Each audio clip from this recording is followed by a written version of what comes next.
Ignite to impact. Are you thinking about a job change? Or maybe you're considering starting a new business. Well, today's video, we're going to talk about the 7 must-take steps to starting over and making changes, particularly if you're thinking about switching your work thing or maybe even starting something brand new. Hi. Good morning. I'm Dr. Geneva. For those of you who do not know me, welcome. I'm so glad to see you. This is Ignite to Impact Live, the best place to have conversations about inspiring a generation of leaders at any age. So, did you see the recent article that the Small Business Association of Michigan put out? They recently reported on the Great Resignation. And this is the massive transition of talent caused by a record number of job openings and a staggering number of people who are leaving jobs. So people are resigning, changing their mind, moving from place to place, and it's going on. And in fact, there were more jobs created this past month than the past 2 months combined. And new data shows that 90% of workers say they are considering changing jobs or willing to switch industries for a new job. 90%. So I know someone out there listening to the sound of my voice, watching this live or on the replay, is probably thinking about changing jobs. And so when they ask workers, well, why, do you feel like you need to shift jobs? Evidently, the biggest response was burnout as the reason. So, people said after a year of lots of stress, long hours, heavier workloads, and really little or no time off in all the pandemic and everything that was going on. And in fact, Claire Barnes, who heads Monster Worldwide, states, as workers think about going back to their workplaces, they're taking stock of what's a priority for them. Certainly, health and safety is a top concern, but so is balancing career growth, family needs, and overall happiness. For many, that means starting over and making a change. Hey, so that's what I want to talk about today. And I'm going to talk about the 7 must-do things if you're thinking about making a change, whether in terms of your job or maybe even starting a new business, because this may be a time for you to turn that passion you've always had into a job and become an entrepreneur. Hey, I've done it. And so I got plenty of good gems to drop on you.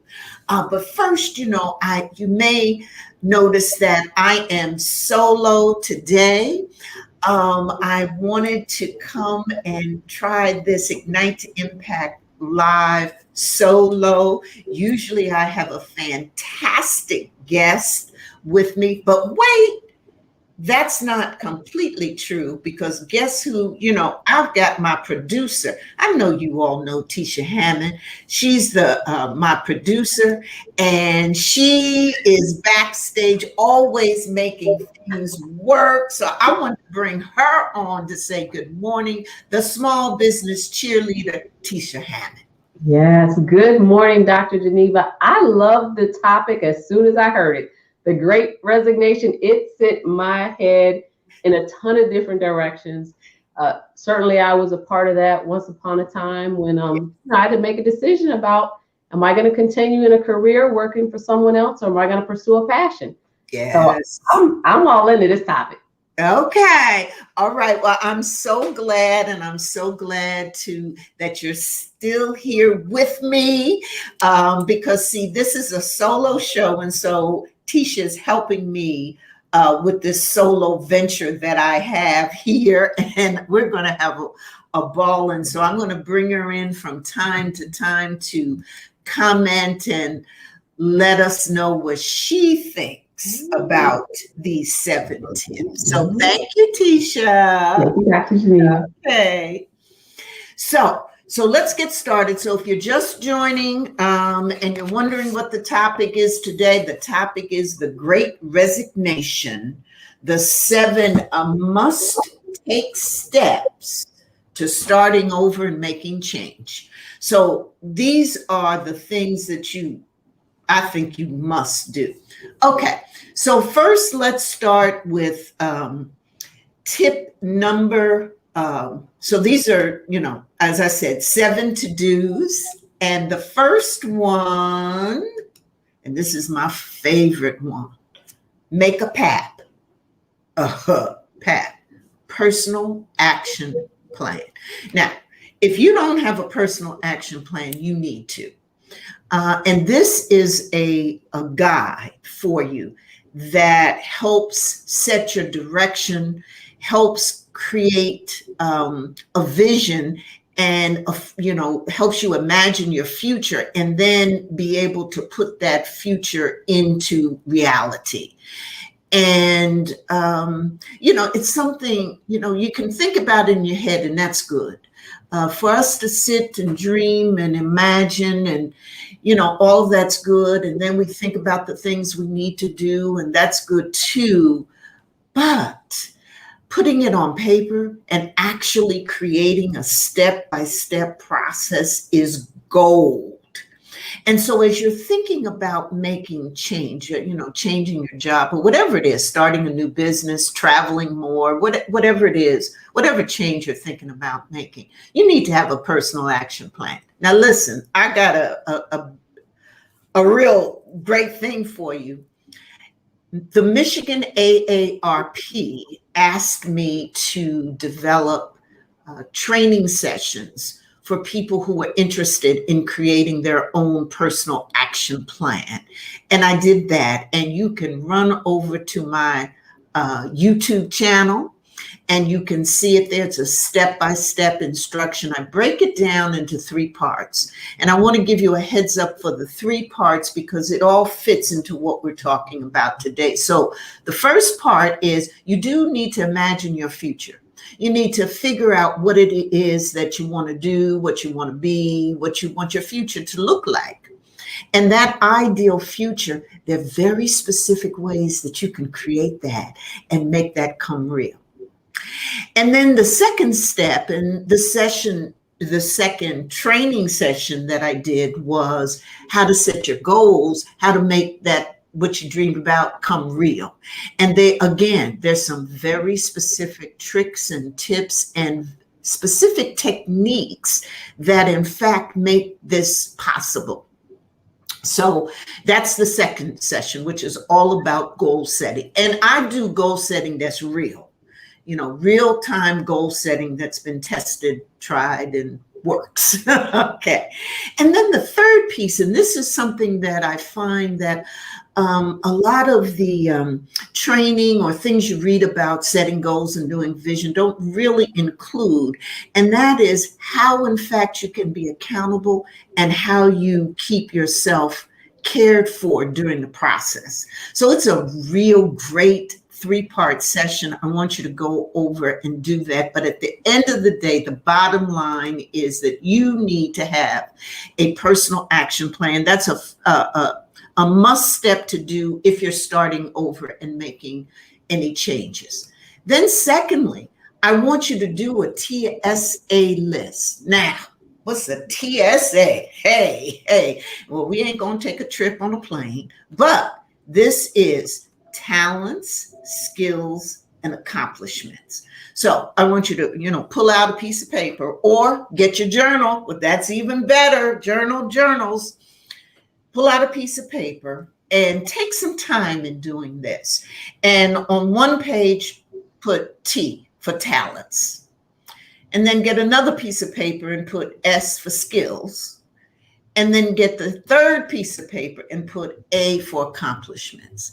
And I want you to make those, fill out those 3 pieces of paper with the things, the special gifts that you have. Those are the talents. You have gifts that nobody else has, because God made you unique, and God gave you unique gifts. And so put those gifts down, 1 or 2 of them. I know you know them, and if you don't know them, you need to think about them. And then on that second, you're going to put the skills, that particular expertise or ability that you have and that you've done, and so you're going to put that. And then this third page are your accomplishments. So you want to sit back and think about the things that you've been successful at, over the past year, past 2 years, past 5 years. You can go back 10, 20 years. It doesn't matter. But you have accomplished things in your life, and you want to write them down. Now, you have these 3 pieces of paper. They could be more pages, and you're going to put them together. Now you have your TSA list. And so I'm going to ask Tisha, what she think about this TSA list and the value of it. Okay, so I love the idea of, all right, Lord, thank you for the talents. I'm going to jot those down. I can definitely speak to my skills. The accomplishments part is difficult sometimes, because it feels strange sometimes to give yourself a pat on the back. We weren't all raised to do that, but it's okay, y'all. It's okay. So I was actually going through accomplishments last night, Dr. Geneva. I was up till 1 this morning doing where have I been seen at? What news, outlets have picked me up? And the list was getting very long. And I got really scared, oh my God, I've been out there like that. But it felt good to actually start getting it down on paper. You're right. When you are making transitions, this is the time to go from good to great. So put it all on the line. Right. That's right. That's right. And it really is. And that kind of fear or wow or reaction that you had when you list your accomplishments, it's really, really true. Because so often we think about, look for outside validation, people to tell us how great we are, how successful we are, or sometimes they say how we ain't successful or great, or what we didn't do. And we don't take time to validate ourselves. And so this TSA list does all of that validation, self-validation. Yeah, that's a good one. I like this. I'm going to do it this way, and I love that you talked about doing it in a journal. Yes, because that's where my head is going straight to, when can I get my next journal? Because they're all filled up now. So yeah. I'm ready to buy some more. Okay. Well, I got some journals coming. I'm going to tell you all about that too. That's my special announcement too. Yes. So thank you, Tisha. And I really appreciate too what Tisha's saying, because I've been hearing more and more people talk to me about this self-validation, this outside validation, and that's all about, a lot of that is that imposter syndrome piece. And I'm going to be talking a little bit more about that because we're going to get on. But let's continue with this list. So the third thing that you must do, a must step to starting over, is to complete your personal SWOT. And SWOT stands for strengths, weakness, opportunities, and threats. Now, those of you who work in corporations or businesses, I'm sure you've heard and probably even done for your, at your corporation, at your office, maybe even for your own business, you have done this kind of analysis. But the point is, have you thought about it in terms of yourself? Your own personal analysis, your own personal inventory. So take some time to do this. Again, piece of paper, journal, Write it down. The point is in all of this, and anyone who follows me or listens to me, I'm a big advocate about writing things down. We do know the research shows, the data always shows that you have a much more successful, much better chance. Here you go. I'm going to get it together. Much better chance at being successful in what it is you're trying to do if in fact you write it down. So do this inventory. Think about what you're strong in, what you're just, this will parallel your talent, skills, and assessment, your accomplishment list, but it approaches it from a different vantage point. And we need all the vantage points as possible. Okay. And think about the things you're strong in. Think about the things that you could use some improvement in. What are those things that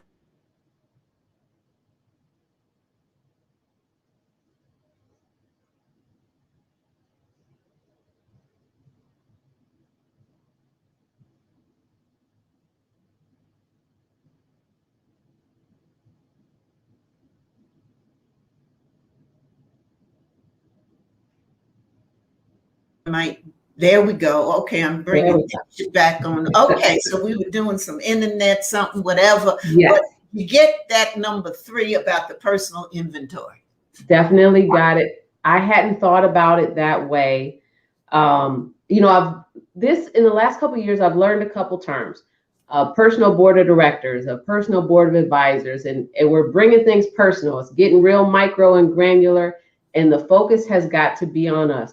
So I like this idea of doing a personal inventory, and I think I like it better than SWOT, because the word threat and SWOT, I have to take some stock as to what that means. So what is the threat of, when it comes to the personal SWOT? What's an example of the threat?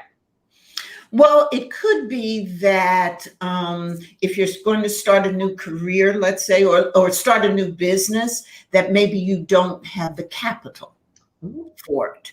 And so you feel that, well, I can't, I can't start it. I don't have the money. That's a threat. And, it won't let me do something. And so that's how, when we think about it personally, the opportunity is, oh, these are the chances that I have.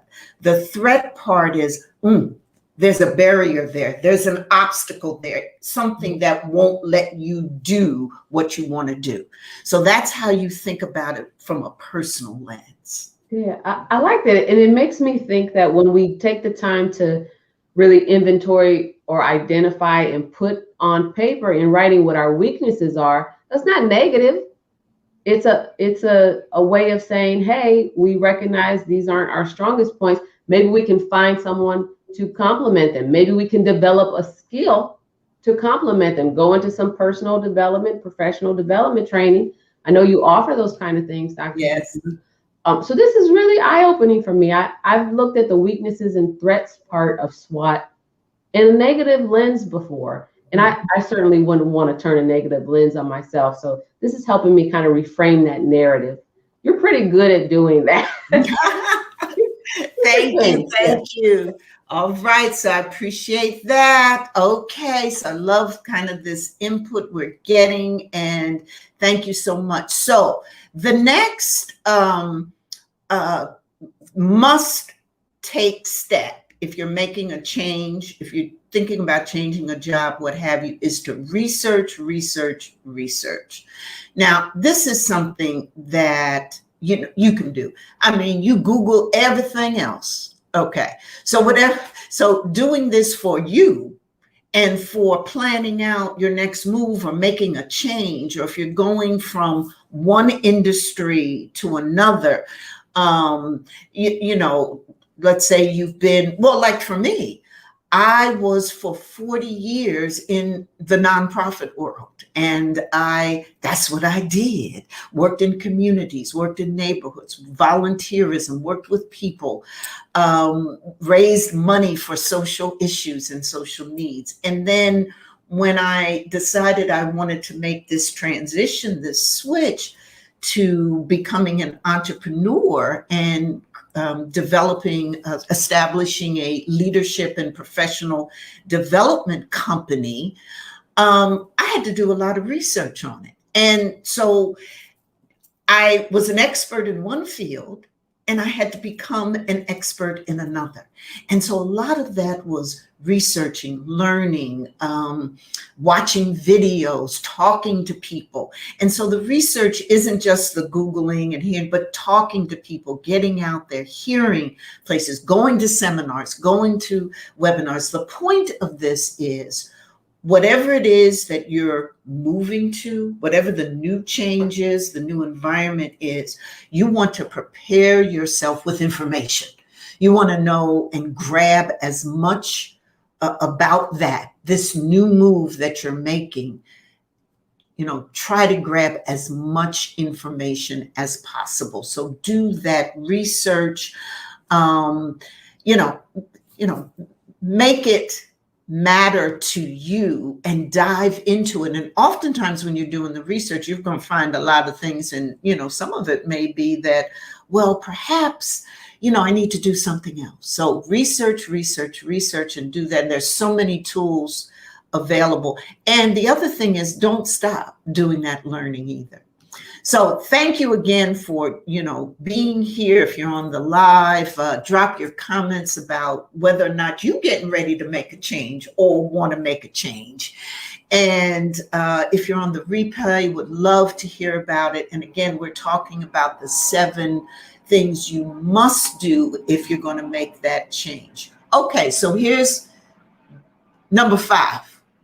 And this is a biggie. Upgrade your self-care toolkit. Now, I'm going to assume that one way or another, you do something to take care of yourself, so that you're thinking, you do things to take care of your mind, your body, your spirit. You recognize that there's different areas of self-care, and you're doing something in each of those areas, or at least one area. You're doing something about your self-care. When you make a change, if you're thinking about a transition, it will be probably a little stressful.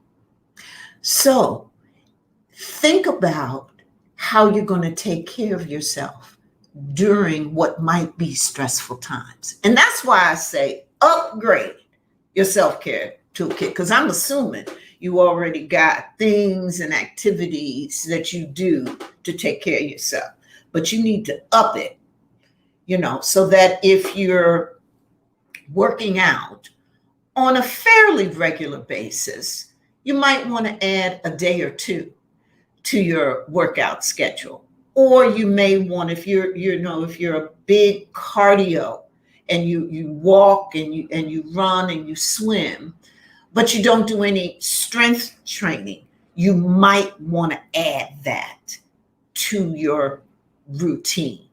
Or if you meditate, if that's part of your self-care routine, you might want to extend your hours. Maybe you meditate in the morning, so you might want to add in the evening. Maybe you want to start going to a yoga class where you do your stretching and your yoga and you meditate with others. But whatever it is, think about upgrading, upticking, adding to, enhancing whatever you do now with self-care. Do a little bit more as you're making these changes, because I'm telling you, it's going to be a stressful time. Then this one, refresh your social media presence, I think belongs on our list of 7 to-dos before you make a change. And I say refresh because, again, this is one of those things. I'm assuming that many of you who are listening to me live or on the replay, you have some kind of presence on a social media platform, if it's 1 or 2 or several. At least you got a presence here on LinkedIn. We know this. But what I'm suggesting that you do is that you go to all your platforms, however many you're on, and look at them, relook at them with a new eye, because you're getting ready to do something new and different. And so how are you positioned on those social media platforms? So I'm going to ask Tisha to give what she might think of this tip about refreshing your social media presence. Okay, so if 90% of people, is that the statistic? 90% of people are looking to do something else, to make a change, to make some kind of transition. That's right. Everybody's a social media company right now, so you have all the opportunity in the world to create the narrative you want people to know and see about you. Right. So if you're leaving one place of employment to look for a different opportunity in a new place of employment, that employer is looking on your social media profile. Absolutely. Because whenever you go at any place or do anything, people, the first thing they do is Google you. Yeah. So make it worth their while, right? I mean, that's right. Get all the good stuff up top. And I love your, the reality you put out there. And that is that we can create our own narrative these days through social media. Oh yeah, it's digital storytelling at its finest.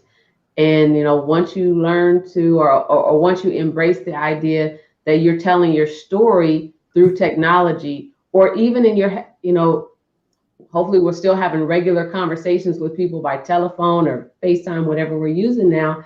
But you're always in a position to tell your story and to set the narrative and create the tone for what you want people to see in you, know about you, hear about you. That develops that ability for them to know, like, and trust you. And what we really want to do is help ensure that people can trust us. That's right. So, I'm all for taking a look and a recheck and refreshing, annual evaluation of your social media presence and your friends. Yes. And their social media presence that you get caught up in. Yes. Thank you, Tisha. What wonderful comments. And again, it all builds up to, if you're making this change, particularly if you want to switch jobs, you want to, go into a new industry, you want to start your own business, whatever it is you want to do, that this taking a moment to refresh how you coming across on your social media platforms is very important, because that's where a lot of us find that, we're present there these days. Okay. So I'm hoping that these tips, these must-take steps are, helpful for you as we talk about the 7 steps that you've got to take if you're starting over a new job, making changes, new career, starting a business, whatever it is, these 7 steps. Okay, so here's this last one I want to leave with you, and that is to set up or reformat your advisory board.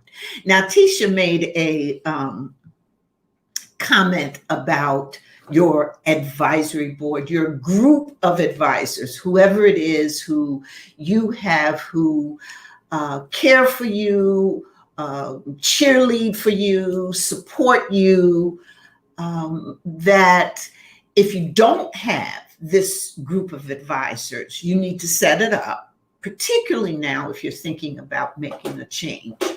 And if you already have a group, you need to give it a relook. Make sure that the folk who are there will be those who can help you move to your next level. And I really like to do this on a regular basis, because as we move and groove and do different things, we oftentimes want to get advice from different folk.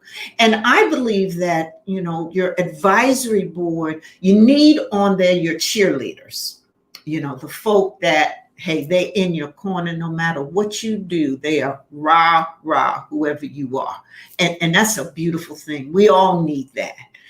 I think you also need folk who are experts or technicians in whatever field of work you're in or industry you're thinking about going to, but folk who have a real deep expertise in the kind of work you're doing or what it is you're trying to achieve, and getting that kind of, that's what I call that expertise group. And then I think it's important to have on your advisory board the people who are, sometimes we call them mentors, but I like to think of them more as sponsors. Mentors are great. You want to have those coaches, those folk who give you great practical advice. It's also important to have one or two sponsors. Now, the difference in my view between a mentor and a sponsor is a sponsor is a person who, when you ain't in the room, talks about you and opens doors. Okay. So your sponsor is your door opener that will, think about when they're doing their thing, when they're moving in their circles, that they're looking for and creating opportunities for you and opening those doors. And so those sponsors, I think, are very important. And hey, Sharon, how you doing? Oh, full and fabulous, Sharon. I haven't talked to you in a while. How are you? Yes, they are. Those sponsors, those folk are so important for you. And so I want to make sure that you have that. And so as you're looking at your advisory board, get a sponsor or two, on there, as well as, your mentors, your cheerleaders, your expertise, your people who will, give you that expert advice and et cetera. I want some door openers, in my mix. Okay. And I think them door openers are, so critical. What do you think, Tisha? Oh, I'm so glad that you defined sponsor the way that you did, because it is definitely different than having a mentor. And I'm thankful for all the mentors who have encouraged me along the way and given some great coaching ideas, maybe do some self-reflection. But I remember who opened the door for me. I remember like it was yesterday. It was Tanya Allen. I remember who was encouraged to open the next door for me. Yes. That was Lisa Wicker. I remember that. I remember the moment I met you, Dr. Geneva, and once we began to build a relationship, I remember you saying my name in rooms. This is priceless. This is valuable. This is sponsorship. This is advocacy for someone else. And to this day, I believe in mentioning people's names in rooms full of opportunity because someone did it for me. You got to turn that around and do it for the next person or the next people, particularly if you're in a position of power and influence. You have to. Exactly. It's not optional. You have to. Exactly. That is so important. And Tisha, thank you for bringing that to us. Yes, I am, my dad always told me that, he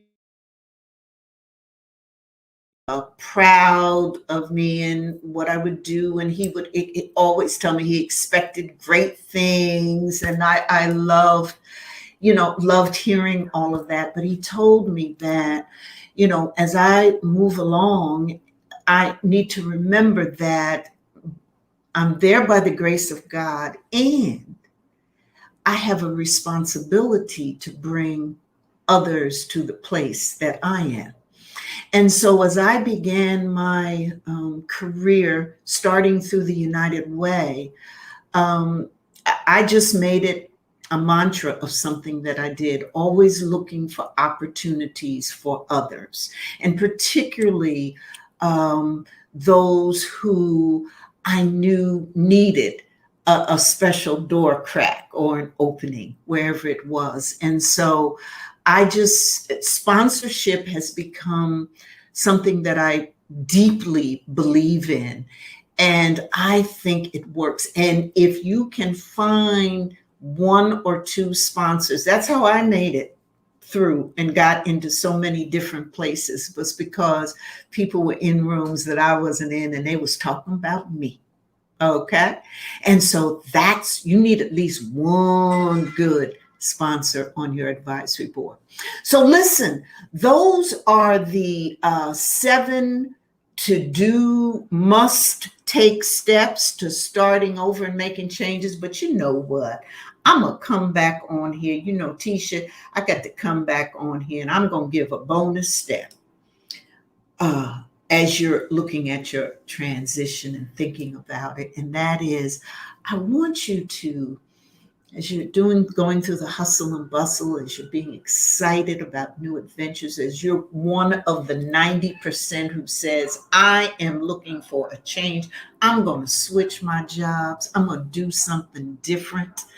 I want you to, for a moment, think about finding and giving joy as an essential step in starting over and making change. And so what do I mean by that? There's this Egyptian saying, occurrence. The Egyptians believe that as you move into the afterlife, that you're asked to answer 2 questions. The first is, did you find joy in your life? And the second question is, did you give joy?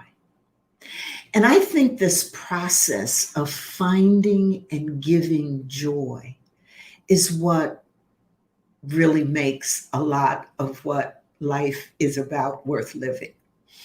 I think it's an essential ingredient to your best life.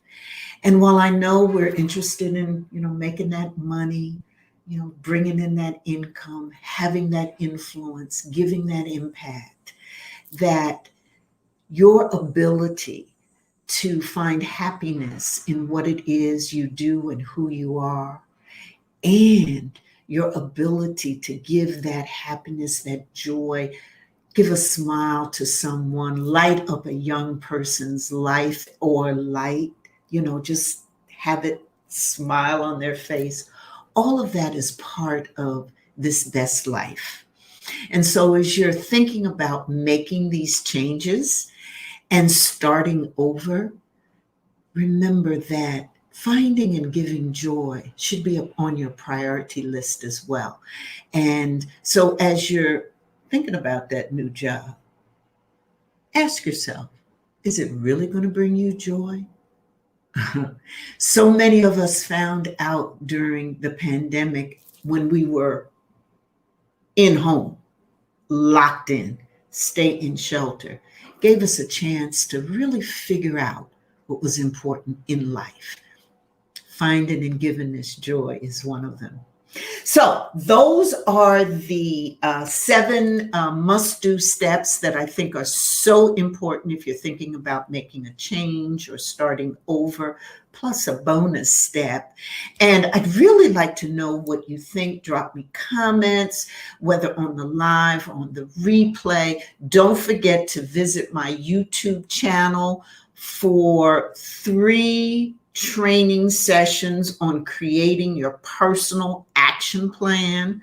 I also want to let you know, I'm going to bring Tisha on to help me out with this one, because I've got some journals coming your way, and I want to give you a preview. I've got some journals coming your way, and then we're also over the next 3 weeks going to dive deep into a very important topic.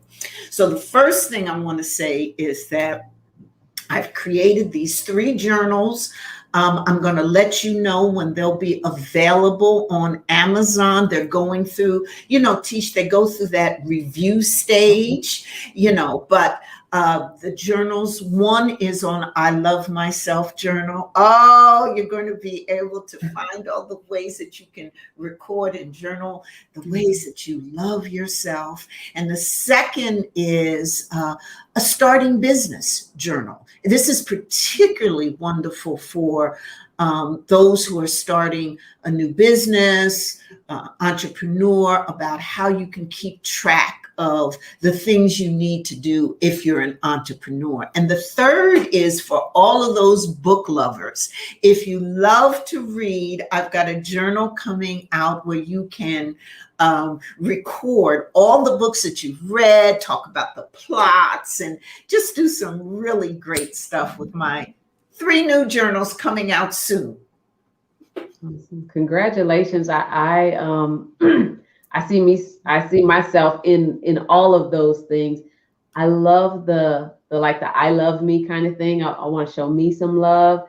Mm-hmm. You know, when you talk about launching a small business, I'm all up in that conversation. I am definitely team entrepreneur. And books, I've spent the whole pandemic buying a lot of books, and now I need to read them, Dr. Yes, right. And this way, in that journal, you'll be able to keep a record of a journal of what you've read, what you like best about the plot, other books that, and then I put in there a list of books that you want to read. You know, sometimes how you hear about books and you say, "Oh, I want to read that," and then but you don't have a place to record it or put it down. Well, this journal will allow you to do that. So I'm excited, and we'll talk more on Ignite to Impact Live about these journals, and I'll make sure I let everybody know when they're available. Yes. And then the second thing, Tisha, I want to tell everyone that the next 3 LinkedIn Lives, we're doing a 3-part series on the imposter syndrome. Huh? Yes, I'm so excited about, and this we'll do have these 3 great conversations with Peace, who is an human resources expert, an executive leadership coach, and an executive, corporate executive who's had tremendous experience and expertise in dealing with this issue. And so we're going to have the next 3 Wednesdays focused on that topic, Tisha. All right. I know it's going to be a heavy hitter, and I'm glad that you spaced it out and given some time for that conversation. Because from Facebook to LinkedIn and all the sites in between, we need people tuned in for that because it's relatable. We're all going through it, whether we want to admit it or not. Something is creeping in there that we're trying to, send a different direction. And some of us are winning that battle and others are not. Mm-hmm, mm-hmm. And so what we want to do is we want to first talk about it. In the first segment, we want to define what is imposter syndrome. What is this phenomena that's going around that over 70% of people say they've experienced at one time or another? And then we want to take a look at the various types of imposter syndrome so that you can recognize when it happens. And then in the third segment, that's the one, of course, that I love the best. And that's where we're going to give solutions and tips and tricks and techniques, etc., to defeat imposter syndrome and, defeat that self-doubt. And, we're going to do that. And then I think it's going to be at that time, Tisha, that my new books, I'm dropping 2 new books on imposter syndrome. So we'll be ready for that. So for anyone who's ever heard of the term, felt it, whatever, you can come right to Ignite to Impact Live. We'll be talking about it. You can drop by on my website and get more information about it. Absolutely. And they can probably develop the questions early now. All right. That's right. For the conversation. That's right. Line up your questions. Thank you, Tisha, so much for dropping those gems and hints and advice. And I'm going to see you the next time. And best of luck to you and your family. I know your daughter is starting her wonderful adventure in film school, right? In California.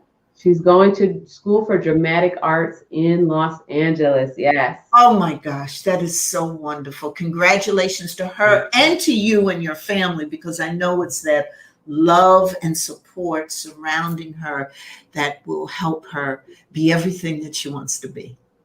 Thank you so much. Yes, yes. Well, I hope you've enjoyed today's segment. I know I've had a good time seeing your comments and hearing from you all. And and Sharon said, oh, good. So Sharon's working on a new transition. And she said, these tips really give me a lot to consider. Oh, Sharon, that did it. That made it for me. Okay. I can end right here. So thank you so much, Sharon, for sharing that with me and all of us. For you on the live and on the replay, let me know if you're going through a transition. Let me know if you're thinking about changing your job, doing a different work thing. If these tips have been helpful, or share what you found to be helpful as you start over and make change. Thank you so much for being here. Mwah. Love you. See you next time. And remember, just live it.